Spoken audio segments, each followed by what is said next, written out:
Hello everyone, welcome on the YouTube channel ngabulijo atanaba kubera ngo subscribing anyogero kujjukiza nti subscribing bantu manji nyo benchakuletera era nga njagala nkutuseko buli muvubuka omuto nga naye ayina kiyekulido naye erinyo zoli wulira naye nga n'omuntu tomulabangako so tusazeewo tubeere nga tubakutuusako waneeno a moment with Ray era nga bulijo okay not like every day but sometimes tufune bifo mwe tukolera olunaku lwaleero ndi wano ku the Orchid amanyida Orchid Clement Hill ku Maridadi. In case you want any nice art piece ojisanga wano, they have every single thing that is nice that you would want to put in your house. You can come abaina hotels, you're planning to do anything until inacho zimba, but you're looking for something very nice. Osobola okujjano birangate obakeberako Clement Hill, the Orchid, ekifo kimanyikidwa konga Maridadi. Oluyingira bwotse wotukira naye amanyage gabulijo Ray Precious from me, Queen Mother, beautiful Black Queen, Mama Prince, Mrs. Cocktail, Muchala Vindeva. Era nga nebaza team yange yona jenkola nayo ku a moment with Ray. You guys are the best. You do everything to see that this show happens. Sina chenyeza bawa wabula nsaba mukama abansasulire. Omugenyi waffe ow'olunaku lwaleero ayina ensonyibo. Soko obuze kubakulaba bweyanjulire obabuzeeko then tutandike. Abanda bana bampuliriza amanya bampita Ryan Hairs ngamanya ga business, then my real names bampita Walakira Ryan nedira Mbogo. Ryan omanya abantu basinga bakita Rain as in enkuba Ryan, they don't know how to spell the name Ryan. Ryan, how do you spell the name Ryan? The name Ryan? Not spelling what? R-I-A-N. R-I-A-N. Kati go wali jawa, like tetuli wuliranga ko why you Ryan, mama oyali jawa. Ida diba confusing because most of them they call me Ryan. Yes. Abamu ne baswa no computer Rain, abamu diba confusing. Very confusing, but that is your real name. Yeah, that's my real name. Okay, nsanyiso kubeera nawe. Nange nsanyiso kusanga. He's a very shy person. Ryan, oyine myaka emeka? I've just made 20 years. You made 20 years?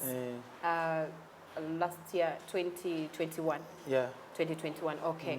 So, Ryan Hairs, or styling, you're a celebrity hair stylist? Yes, or styling aba celeb boka oba nabantu babulijo? Nabantu babulijo mbakolako. I work on everyone. You work on everyone? Yeah. Naye tulaba nnyo nti okola nnyo ku baceleb. Can you mention some of the celebrities that you've worked with? Some of the celebrities that I've worked with. Asokera ddala bamuyita Ray. Okay. Rema, Shiba, Winnie Nwaji, most of the artists, Gabi, most of them. Oh, you're not favorite to Makula? Hey. Susan Makula, the celebrity of the year. Oh my nigga. Umwaliye yonga baba ite as in mukukuta nga mukukutira emikono muri mukola nviri. Why? But anyway, omwami ono ndoza yakoze ku baseleba bakyasinza okunyuma 2021 2020. 2022. Yeah. Balinde. Munywere. Briefly tubulire otandika oti enviri kuba oli mwana muto wagenda kusomero n'osoma oba gwe wabiva muno gamba nti business eno gye njagala. How did you start? Ekyamazima na ebyokusomero nabigamba no kankome wano. Wakoma muki? Nakoma mu senior 4. Okay. Nagamba kankome wano, let me just move on nga ndikumbi because kuva mu buto I used to omanyi talent eva bukulu. Ova ina jova kachina bambuto nga enviri nzagala those aunties of mine nga ogira ono omusibasi bambiswaire ebiri fake. I used to ngeza ko nga mpulira enviri zo nzagala. Okay. Kati with time nenkola kingo olumu nsoma nengenda ne kusomero but teacher nembasiba bichi. When I get that time, okay, there is that time kale lunch time gye batuwadde nga teacher namugambye ddala naye nandi tusibye muko bichi naye nga omusibaawo I just used to enjoy seeing people nga nzamusibye besides even money. I'm making money, but of course I have to make money. But besides making money, njagala nnyo okulaba omukyala nga enviiri ze ziri on point. Okay. So but wakoma like in senior 4 and then no salawo no gamba nti kankome waneno nze kantandika olugendo lwange bazadde bo bali okay nakyo? They were not okay, most especially my father. But my mom was like, oba kyoyagala kyosobola okukola. But my father was not comfortable with it. Ngagamba bannaye ebyo byokola biki byabakazi biki. But at the end of the day, now you're omuntu asinga okubeera proud of me. Okay. So with time. So when you finish senior 4 wagenda n'obisoma oba gwe just to engeri gye nali mbimanyimu akatini kino nga wegambye kuva mbuto I'm practicing and all that. Kati when namala senior 4 I'm like no nkomye wano.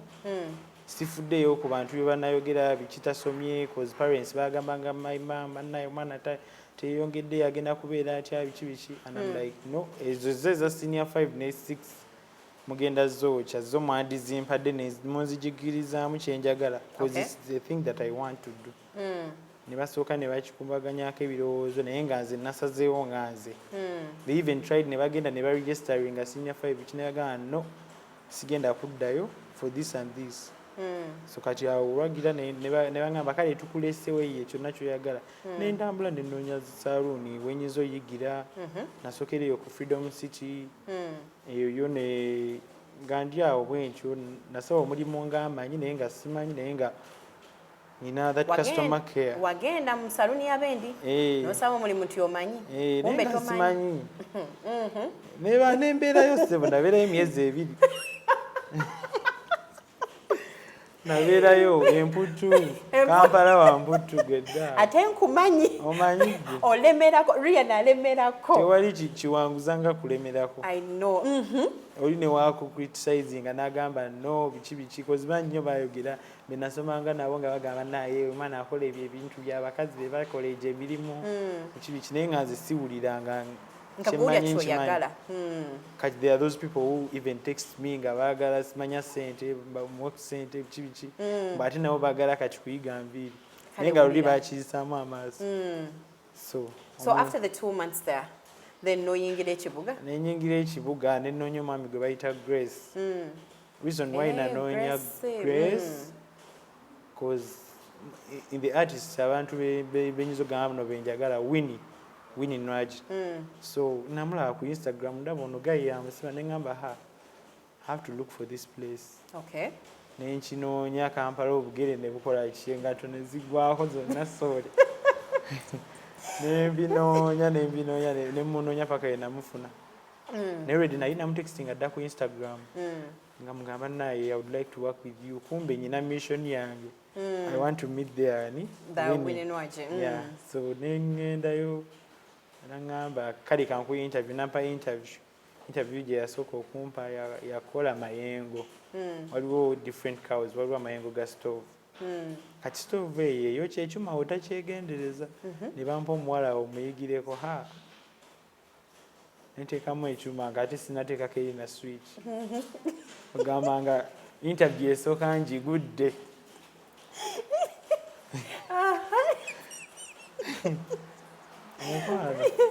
Interview esooka n'ogigwa. Ngagikudda nti sitaddeko eri stove mbondeeta ekyuma nyoole kyesinyolanga nako. Mpulira olwo oyagala olage nti mbimanyi. Njagala ndage nti mbimanyi akalimu nkaagala n'ekyandeese okimanyi kikugambye.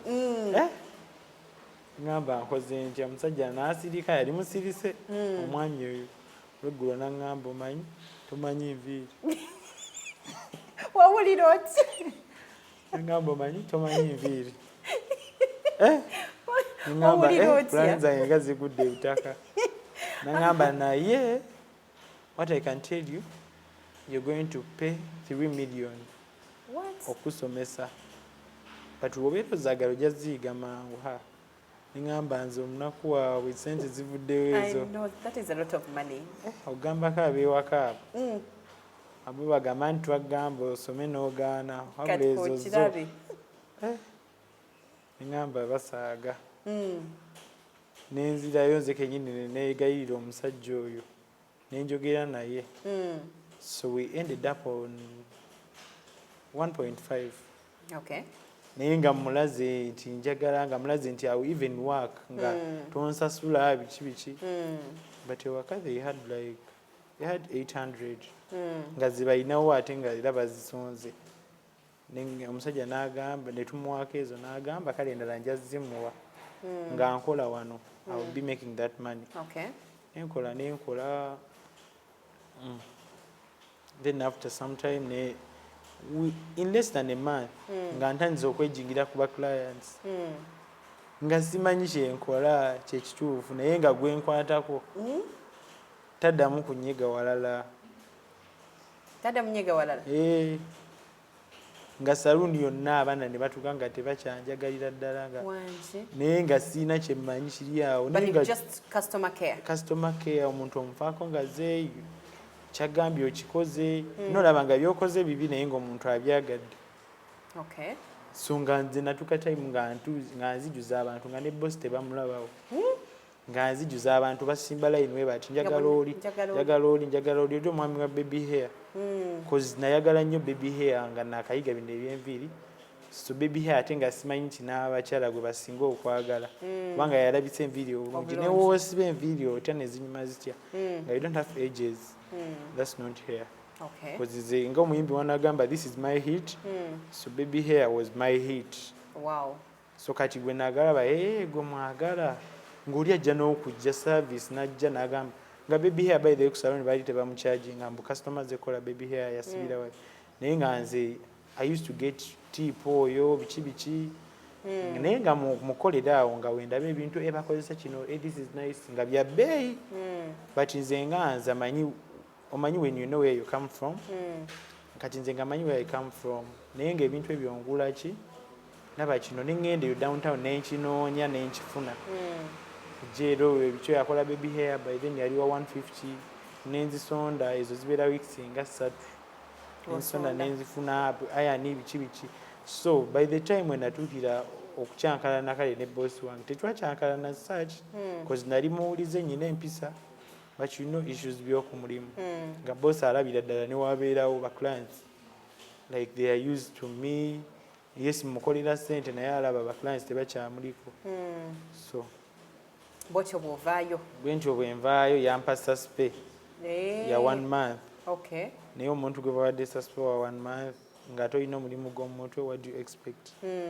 Of course era wobeera omujagujagu kati nga nze sisobola kutuula nga nyinamu few numbers of the clients bagamba kale mujje I work on you tofaayo you don't pay biki ng'olwo kati page olwo yakyuka nali nyina amanya g'ekivubuka awo ge neeyita page nga yakyuka neewadda n'erinnya nga nkyali nayo nno. Wali wewe erinnya ng'okyali nayo nga nkyaliyo gw'olaga toli under that saloon nga sipositinga mbu oba abantu beekozeko ku saloon naye nga abo abantu beewaka ku Sunday lwe tutakola ngenda ne mbasiba kale I practice cause nze I paid the money but okunfaako kwali kutini kubanga kye nali nkyagala nali mpulira nga nkyagala. So anyway so eyo ne tuvaayo oyingidde Kampala otandise okukola ku bantu otandika otya okukola ku ba celebrities? How I started working on celebrities, first how did you meet with Winnie Nwagi because it looks like y'omu ku bantu bewali osinga okwagala okumeetinga? ate no Winnie ye nalwawo nomumeetinga cause nalwawo in fact ye yannenoonyeza ate oyo ye saamunoonya kale namunoonya ne bisooka ne bigaana naye yannenoonyeza ng'olwo alaba ng'erinnya likuzeekuze naye omuntu genyinza ogamba oba yono artist eyanzijayo it was Rema. And the hair ze namukola zaali za intro shower and you know intro shower teyali mu bantu nga biki kale kati gwe wamunoonya Rema yali nga akolera eyo gye nali nkolera ewa boss wange then nga munaaza biki nga service zange azaagala then nga waliwo wa makeup gy'akolera makeup nga ngenda yawo ne muswama ne ngamba kamuswamire aludde okujja kamuswame namukola baby hair nga mukola baby hair n'afuuka kati nga mukola nviiri zennyini zaddala So when I did her introduction shower here, tebatunira na za kukyala, tebatunira na za kwanjira, tebatunira na zaaki. Ekituufu enviri ze za introduction shower zaali nnungi. Yanyuma nnyo. It was so natural nga ziri very nice. Aye nazikola accidentally nze ebintu ebimu okola bukozi nogaa kale nice simanyi wakinaavaayo. But good. Okay. Anyway, abatulaba tukyalina Rian Hairs era nga omwana ono muto nnyo naye ngate ebintu byakoze akoze ku bantu bangi nnyo. He has ventured into the industry so much that right now he's one of the biggest hairstylists Uganda has, and probably we are hoping internationally nayo agenda kubeera nga si kyekyo. Amina. Sawa yonna ina tujja kuba kaje nebweru nayo tubeere nga ate tukikuba. Kiki ekikumotivatinga okubeera nti no you work hard every single day? Ekimotivatinga buli wobeerawo nga omanyi kino kyenakugambye mu kusooka nga omanyi ennaku yo, you know where you come from. Okay. Tosobola kudda mu buliri neweebika. Tosobola kuddawo n'okola ssente n'ogamba no kanyambale bulungi kangende mu bbaala. I spend together you've worked 500k. N'ogenda mu bbaala no spendinga 400. The next day n'ogenda mu bbaala because of groups. N'ekirala kwesalako mikwano waliwo emikwano egitayamba. Not because mbo olina ofuna emikwano oba migagga oba ki, but olina ofuna emikwano nga giyamba. Because nze time yange when natandikira ofuna ku ssente nga ndaba ne lwe nasooka okukwata 1M by the way. My first time okukwata 1M. Kye nakola okimanyi? Omuvubuka yenna ayinza kukola ki? Kugula simu, kugula biki, naye kye nakola I bought from my two parents buli omu essimu. Wow. Ne mugulira essimu n'engoye ne mbagulira. All that money njukira nasigaza 200. That was my first. Kwali kuyiriba nga nkyalina eri. Afuna yawo gig n'enjiriba eyo yibanda. Mpulira. Nkumanyi mu kuyiriba tebakunnyongera. My first 1M, I can't forget. Kyekyo kye nakola era emikisa basiba bagisaba buli lunaku. Emikisa banange mugyetaaga embazadde bamwe. How do you manage your business? Ogimanage ng'otya? Business si byangu. Towulyako n'obigatta nga tebigatta. Obigatta nga tebigatta naddala nga gwe buli kimu kitu amasannyalaze gaweddeko, kino amazzi tewali bagasazeeko, kino kiweddewo kino. It's a big challenge. It is very hard to work with celebrities. That is what most people say. Tofunangako challenges. Ekisokera ddala bali so loud bayomba. Abantu abo okola otya? Baagala nnyo batwalanga, you know. Bakulu. Bakinza abo mu kusooka kale nali njawo mbagumiikiriza omanyi you just started that excitement. Naye kaseera katuuka n'ogamba no ono celebrity ono ne client ono gwe ngenda oleka ku saloon. Celebrity yenna atasobola kutambula najja oba time janjagaliddeko no. Akole ki oba kite oba something. Because nze I respect each and every person who comes in my place. Oba celebrity oba ki ate siyisa bantu ngenda ku line by line either you who kitegeera kubanga abo bantu goyisaamu amaaso asinga ne celebrity. Ono celebrity azze bannange nze nyina show biki okitegeera because there are also clients ne waliwo abo abamu nga you know ayagala kwetwalira ku gundi nala but I know respecting abantu basanzeewo okitegeera. So I get very many challenges kwa abantu, but at the end of the day tikiyinza kunstoppinga to do what I'm supposed to do. Siyinza kimulaga nti oba kingoberedde line by line omulaganga kala amugaseewo naye nga gwe wamanyi kyokoze. Koze ono ali munda jagamba ono akola ku gundi akola nnyo kuba nze yo sikyagenda yakola kuba celebrity. Era most of the people no mbukola kuba celebrity bokka. But when you come to me era ogenda complain jakuwanga afuma ati annayo na customer care the way you treated me okitegeera. Okay, handling otya competition wakati ekintu kyolimu bantu bannyo bakikola ate nga balungi. How do you handle that competition? How I handle that competition, what I know, I do me. Nkola nze kyenyina okukola. Ba clients mbayisa mu ngeri gye nabayisangamu nga sina kyendi. So I keep on nga mbayisa bwentyo kubanga kye kimu ku kyabajjayo most of them gye nali nkolera ne bangoberera.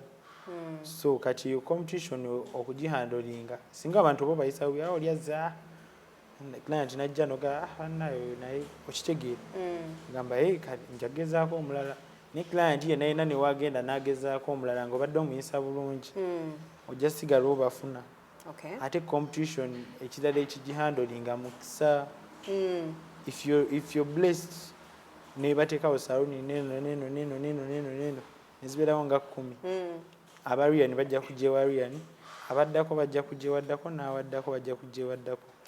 Bani bewegomba internationally ne locally some of the people that you look up to? The people that I look up to balinga hairstylist babiri abo abali one is in Nigeria ino mulala ali mu America. Okay. Owa mu America bamuyita Charis then wa Nigeria bamuyita Salim. Okay. By Salim. Then wano if you do good work bankwagala okulaba ono kinakikoza atya bannaye kino but you know ebyawana e Uganda people tebeyagala kale oyinza okuba nga gwoyagala ate akuinspiring nga yetakwagala competition yamwe mugitawala mpaka personal bagifuulira ddala personal cause I had a friend of mine, I can't talk his name naye twali awo nga nze sirina kyendi amanyi byakola nga inspiring ne time yatuuka he went silent ngalaba Rian erinya tanso diwulira olwo Rian naga I'm blocking ku Instagram, I'm blocking each and everywhere. Okay. And he was my good friend nga nebimu bye yali tamanyize yabimuyigiriza yatuuka essaawa n'akola ki so kati awo trust y'abantu baawano nekendeera nti I do me tonsanga mu ntalo biki nze nkola nze kyenyina kukola. Twalabakaawo celeb omwe yakutabukira awo n'agenda kuseka obwode ku Snapchat n'atabuka sijja kwogera neno mannya drama queen naye ekyali eyo. How did you handle that? Kwanti okusirika kumala bingi because I kept quiet. Very many people added me on my snap nga bagala laba olutalo lwendiko naye nga nze balaba ate ndi ku firimu ndiraba firimu ndi mbirala ng'eri olutalo olutabuse. Okay. Wasindika abantu wa recording. I used to call her to be sorry naye nga takiwulira kinjogera naye kya recording so olutalo olwo ate naye ndufunamu so I ended up nga nfunye ba clients ate bangi nnyo kubanga when you do good work oyo yennyini omuntu n'akumentioninga abantu bajja bakini naye ate we yamentioninga nga kibi kyanjogerako nkwana ate ne bayiika era n'aba most of my clients bangamba najja lwakuba biri bye nalaba. Okay. So olutalo lwagejjera ddala nnyo bwe lutyo lwagejja naye nga lugwaliko bannaye najja nga wajja sinagenda ologera wa why abantu abali mu industry yamwe nga muli balogo ologera wa why ndeka siroga justice sala.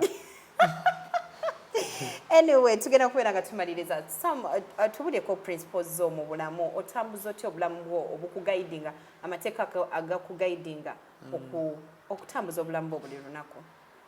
Amateeka gangaidinga some of your principles in life.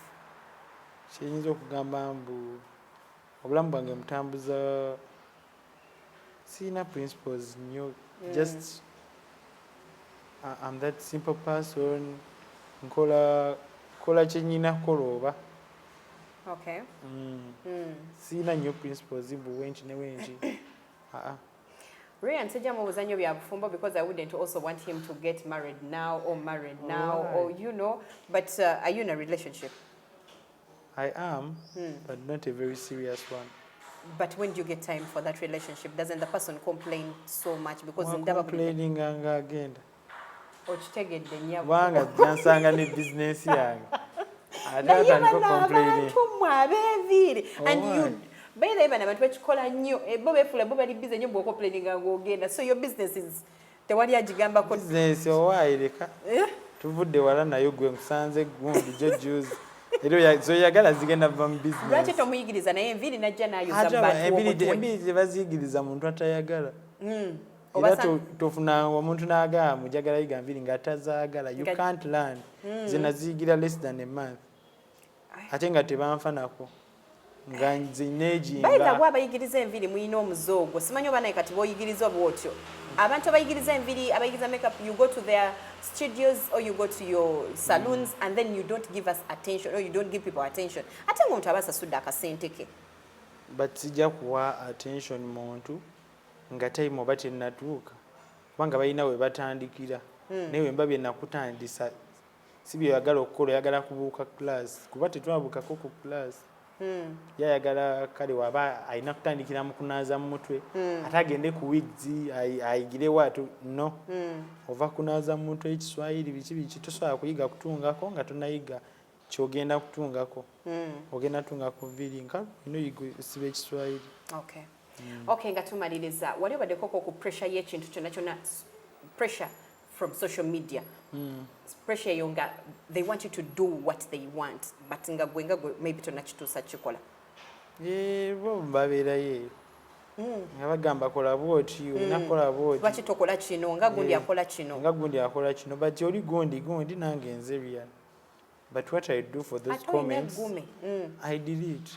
You delete? Any negativity on my post, I delete.